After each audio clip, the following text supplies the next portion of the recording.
Isang karangalan na ating pakinggan ang salita ng Diyos sa isang kapatid natin, isa sa mga diakono na tunay na malagana pa kanyang ministry, lalo na sa Pasay at sa prison ministry. Ating welcome si Deacon Lito.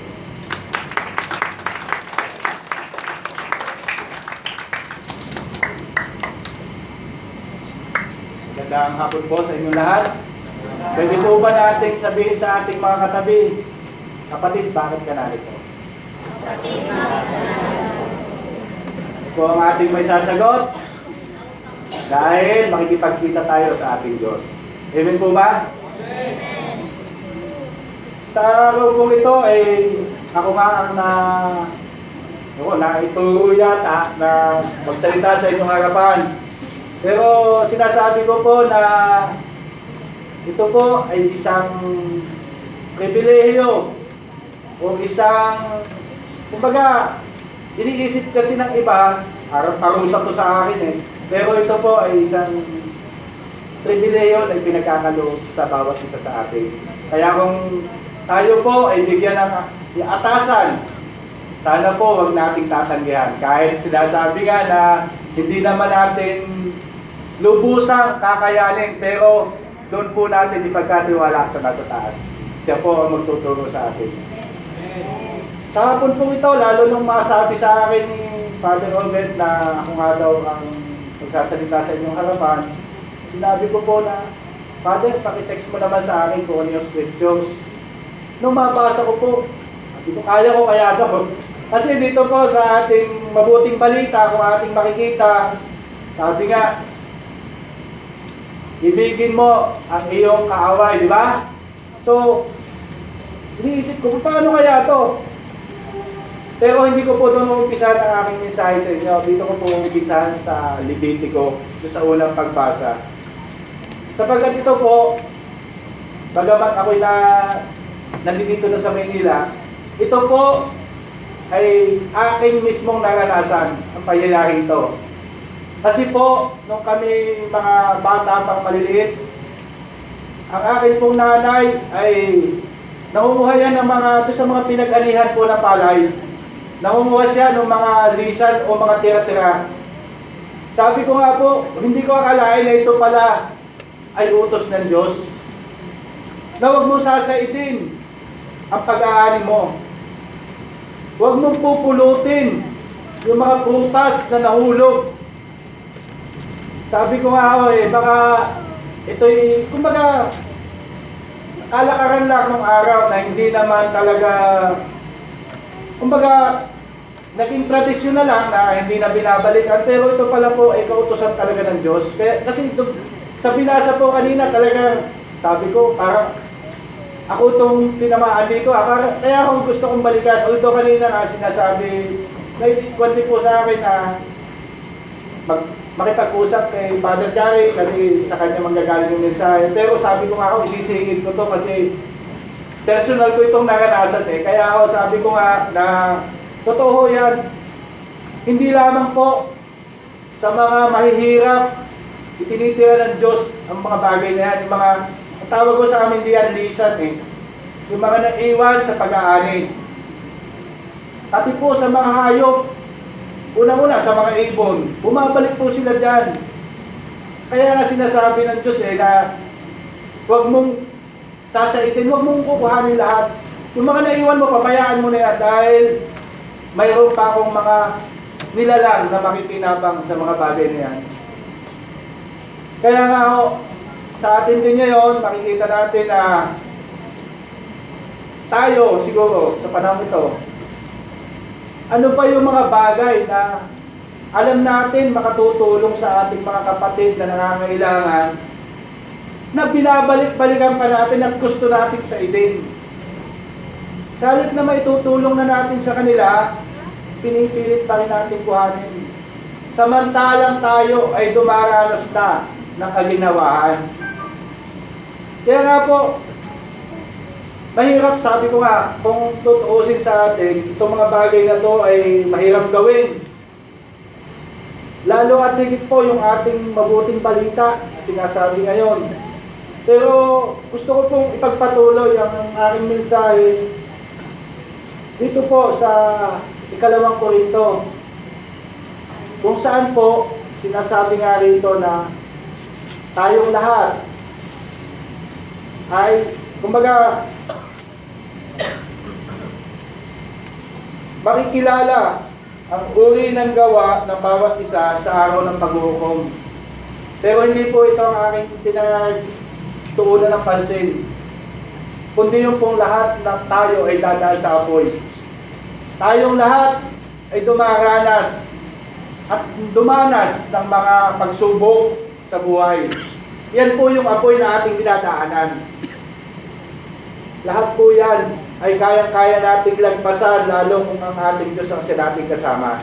Amen po ba? Amen! Kasi po sa akin, dito lamang po nakaraang taon, naranasan ko yan, sabi ko nga, parang siguro hindi ito yung gusto ng Diyos sa akin eh. Pero bakit niya hinayaang mangyari ang mga bagay na yan? Kasi po noon, yung aking anak na panganay, dumating po sa amin ang araw ng linggo, meron pong lagnat. Eh yung pong anak kong pangalawa, may lagnat na siya ng Friday pa. So, pagdating na Saturday, yung bulso, meron din. Tapos, Monday, yung panganay naman. So, umpisa po noon, unti-unti ko na silang ipinacheck po yung dugo. Pagdating po ng araw ng Huwebes, although tuloy-tuloy po ang aking pagpapainom ng gamot sa kanila, niyaya ko po yung aking buong pamilya. Sabi ko, magdasal tayo. Alam ko na dito lang ang kalutasan yan eh. Sama-sama po kami nagdasal. Yun po, nung araw po ng Huwebes, bumagsak na ang platelet ng aking panganay. Dinala namin sa ospital, napasok sa ICU. Tapos bumalik ako doon sa bahay nung hapon. Nagbalik ko, pinacheck ko yung dalawa. Baksak na rin ang platelet. So, diniretso ko na po sa ospital. Sinarado ko lang ang bahay. Hindi ko na pinababa ng taxi yung dalawa. Diniretso ko na rin sa ospital. Sabi ko, ito ay talagang, kung talagang tutuusin sa ating mga magulang, mabigat to eh. Kaya pagkatapos po nung mangyari mga bagay niyan, bumalik sila. Hindi ko na po inisip nung padala ko sila, ipinaubaya ko na sa Diyos yan eh. Sabi ko, although wala akong ganong kadaming pera na gagastusin, ang kagalingan lamang nila ang aking hinahangat. At siya kong ipinanalangin. Tinugo naman po ng Diyos, awa ng Diyos po. Gusto ko pong patayuin yung aking tatlong anak. At yan sila po yung ating innocent timer. Tatlo po sila. Sabay-sabay po yan. Kaya po sinasabi ko, ang pagpapatotoo po dito ay, kumbaga makikita natin eh, kung ang bawat isa sa atin dumaranas ng mga pagsubok, tayo po ay isa-isang pinadadaan sa apoy. Sabi nga po, tulad po ng ginto, ang ginto ay pinalalantay sa pamamagitan ng apoy. Kaya po kung tayo man, dumaranas tayo ng mga ganyang bagay, sana po huwag nating isipin na ito ay ginagawa ng Diyos upang tayo pahirapan. Ginagawa po ng Diyos sa atin upang patuloy na palakasin ang ating pananampalataya sa Kanya. Sapagkat tayo po, kung hindi tayo dadanas sa mga bagay na yan, mananatili po tayong hanggang dito na lang. Kumbaga, simba lang. Pero yung iisipin mo na kayo ng Diyos ang magkaharap, kayo na lamang eh. Wala na kayong ibang titingnan. Doon po ninyo mararanasan kung paano siya kumilos sa buhay ng bawat isa sa atin. Kaya po sabi ko nga, gusto ko sana na noon time na yun po, gusto ko, sabi ko nga ako nung na-confine na sila noon, although, pero hindi ko po naisip na ipaisang tabi itong aking paglilingkod sa Diyos. Araw po ng linggo, nakakalabas na naman sa ICU yung panganay ko, nasa regular room na po siya. Pumilit po ako, nag-serve pa rin po ako ng 4 o'clock dito noon. Kaya sabi ko nga, hindi na kumbaga sarili ko ang aking iniisip eh, kundi yung Diyos na siyang tumulong sa akin. Sana po maging ganun din ang ating pagtingin sa ating mga dinadaanan. Kumbaga, kahit po ano man ang ating pinagdadaanan sa sandaling ito, yan po lahat ay niloob ng Diyos na mangyari sa atin. Wala pong aksidente. Dahil alam po niya na kung malampasan natin ang mga bagay na yan, lalo po tayong tatatag at lalo tayong kakapit sa Kanya. Dito po sa ating mabuting balita na siya kong kinatatakutan, dahil nga po sa sinasabi na kung ano yung mga ibinigay sa mga iniuutos sa atin ng Diyos, sinasabi nga niya na ibigin mo ang iyong kaaway at ipanalangin mo ang umuusig sa iyo. Mahirap po ito para sa atin. Lalo ho ako, isa akong Batanggenyo. Sabi nga ho sa amin sa Batangas, maubos na ang yaman, huwag lang ang yabang. Kaya ho mahirap yung sasabihin mo na pagbibigyan mo yung kapwa mo na umaapi sa iyo. Okay, parang makakuha na to Pero hindi ho yun ang ating dapat isipin. Ang isipin ho natin, ano ba ang iuutos ng Diyos sa atin? Unang-una ho, sinasabi natin na mahirap para sa atin ang magpatawad, lalo kung mabigat ang ginawa sa iyo. Tapos iibigin mo pa. Ikalawa po, yun nga, sinasabi nga na mahirap nating gawin ito kung tayo lamang sa ating sarili. Pero doon po sa ating babalikan, Sister Rene, pakibalikan mo nga yung ating tugunang awit.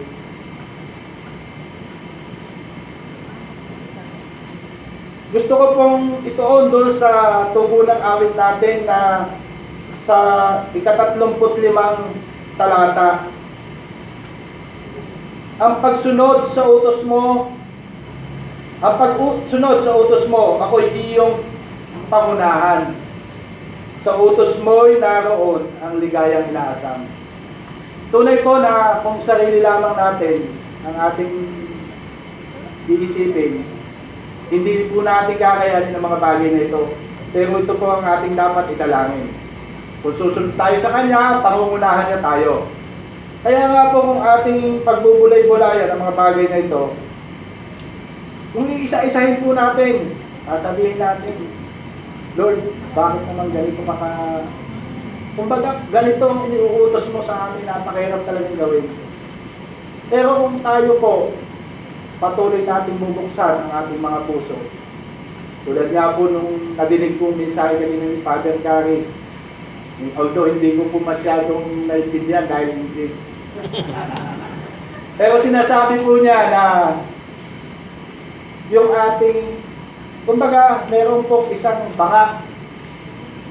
Yung baka na yan, kung sino po pamilya sa atin sa mga baka, yan po ay nilalagyan ng tubig, pero nag-a-absorb po yan kung ano yung nilagay mo. Kasi po, pag nilagyan mo ng tubig yung baka, kung ano yung lasa ng nilagay mo doon, para masisipsip niya. So sabi nga niya kanina, yung ampalaya, pag nilagay mo yung ampalaya, juice, at tinanggal mo, pag nilagyan mo ng mango juice, lasang ampalaya pa rin. Yun po ang sinasabi kanina na, sinasabi ko nga, sana po ganyan din ang ating mga puso. Patuloy po natin, kumbaga, doon po sa bagong banga natin, magkaroon tayo ng bagong banga sa ating puso. Kung ano man ang ilagay ng Diyos dyan, i-absorb natin sana. Lahat po yan, alam naman natin wala namang ibibigay sa atin ng Diyos. At wala siyang iniuutos sa atin na hindi kasasama natin. Lahat po yan ay para sa ating ikabubuti. Iniisip lamang po natin na pahirap to sa akin. Dahil gusto ko pong basahin kung although nahirapan po akong intindihin.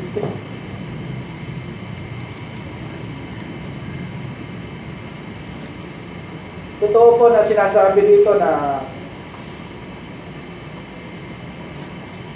para tayo maging tunay na anak ng ating Diyos. Yun nga ang kanyang sinasabi. Ibigin mo ang iyong kaaway at ipanalangin mo ang mga umuusig sa iyo. Dahil tutusin natin, sinasabi nga natin ay bakit naman to si kapatid na ganito? Masama namang tao to eh, bakit to yumayaman? Bakit patuloy siyang nananagana? Samantalang ako, panialapit ko sa Diyos, ganito pa rin ako. Huwag po nating iisipin yan. Sapagkat sinasabi rin po niya, pinasisikat niya ang araw sa mabuti at masama, pinapapatak niya ang ulan sa mga hindi, kumbaga, sa mga hindi banal at sa mga banal. Sa masasama at sa mga banal. Totoo po yan na makikita natin, gumiginhawa. Pero sabi nga, lahat naman tayo, pagdating ng huling araw natin sa mundo, wala naman tayong madadala. Di damit nga natin, biyak pa ang likod eh. Wala po tayong madadala, kundi ang atin pong pangahawakan ay yung pangako ng Diyos sa atin. Na kailanman hindi kita iiwan, hindi pababayaan man, dahil tayo'y mga anak niyang tunay. Sinasabi po niya sa atin na kung tayo ay patuloy na lalapit sa Kanya, huwag tayo manghihinawa, sapagkat sinasabi nga niya na patuloy kayo lamang lumapit sa akin at kumbaga itinuturing niya tayong mga anak eh. Pero mabalik po ako dito sa mabuting balita natin, yung mata sa mata at ngipin sa ngipin. Meron pong isang non-violence advocate na nagsabi, kung ang ating paiiraling batas ay mata sa mata at ngipin sa ngipin, siguro ang tao sa buong mundo ay mga bulag na at mga bungi. Dahil tayo pong lahat ay totoong makasalanan. Wala po sa ating nakaabot sa pamantayan ng Diyos. Kaya po natin ipagmalaki na tayo ay tayong banal kaysa sa ating kapatid. Huwag po ganon. Sana po akayin natin ang ating mga kapatid upang patuloy natin makilala ng lubusan ang ating Diyos na sinasampalatayanan. Sabi ko nga po kay Father Dino kanina, Father Dino, hindi ko po kaya magbigay ng mensahe na napakahaba. Kasi nakikita ko, marami nang inaantok eh. Sino po? Nakikita ko po yan eh.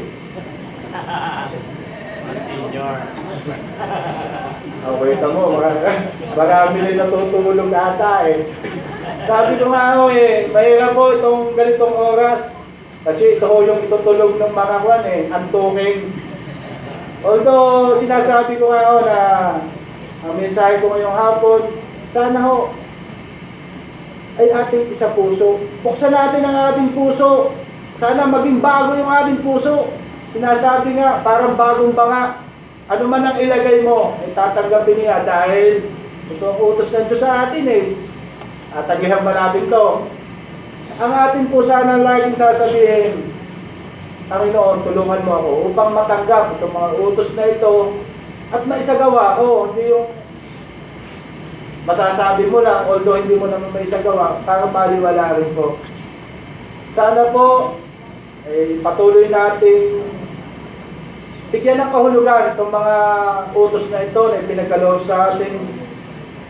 Sapagkat alam natin na tayo kanyang ituturing na tunay na mga anak kung masusunod natin. So, although mahirap pong sundin, sinasabi ko na talagang barasuhan, kumbaga sa wikang kanto eh, barasuhan na to dahil wala ho eh, hindi ho natin kakaya kung sa isip lang natin. Sabihin mo nga sa kapatid mo na maaway sa iyo. Mamahalin kita, kapatid. Totoo po na mahirap, pero alam natin na ang ating Diyos ang ating sinasampalatayanan. Kaya tayo narito, di po ba? Tinatanong ko po kanina, bakit kayo narito? Kaya nga po yung nasagot natin.